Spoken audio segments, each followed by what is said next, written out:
Hello guys, நம்ம இன்றைக்கி shoulder to waist அதோட ஃபார்முலா தான் பார்க்க போகிறோம். அதாவது ஷோல்டர் டு வேஸ்ட் ஃபார்முலா பார்த்துக்கலாமா?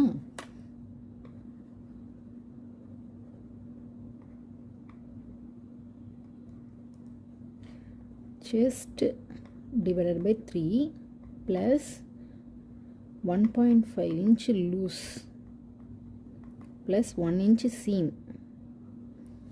அதாவது நம்ம செஸ்ட்டு மெஷர்மெண்ட் இங்கேருந்து என்ன மெஷர்மெண்ட்டோ அதை எடுத்துகிட்டு எக்ஸாம்பிளுக்கு 36 inches எடுத்திருக்கேன். டிவைட் பை 3 நமக்கு கொஞ்சம் லூஸ் தேவைப்படும்ல, அதுக்காக 1.5 inches ப்ளஸ் மேலே ஸ்டிச் பண்ணுறதுக்கும் கீழே ஸ்டிச் பண்ணுறதுக்கும் half an inch 1 inch மொத்தம். நம்ம இதை ஃபுல்லும் கால்குலேட் பண்ணிட்டா இதோட ஹைட் நமக்கு ஈஸியாக கிடச்சிரும். கால்குலேட் பண்ணிடலாமா?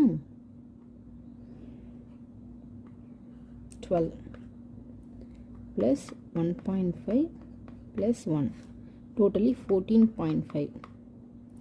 இந்த மாதிரி என்ன மெஷர்மெண்ட்ஸ்க்குனாலும் நம்ம எடுத்துக்கலாம். இதோட ஹைட்டை எல்லா ட்ரெஸ்ஸஸ்க்கும் மேக்ஸிமம் இதோட ஹைட் தேவைப்படும். ஹைட்டு நம்மளோட ஆன்லைன் கிளாஸஸ்க்கு ஜாயின் பண்ணணுன்னு விருப்பம் உள்ளவங்க வாட்ஸ்அப் பண்ணுங்கள் friends. Thank you. Subscribe for more videos. Keep learning.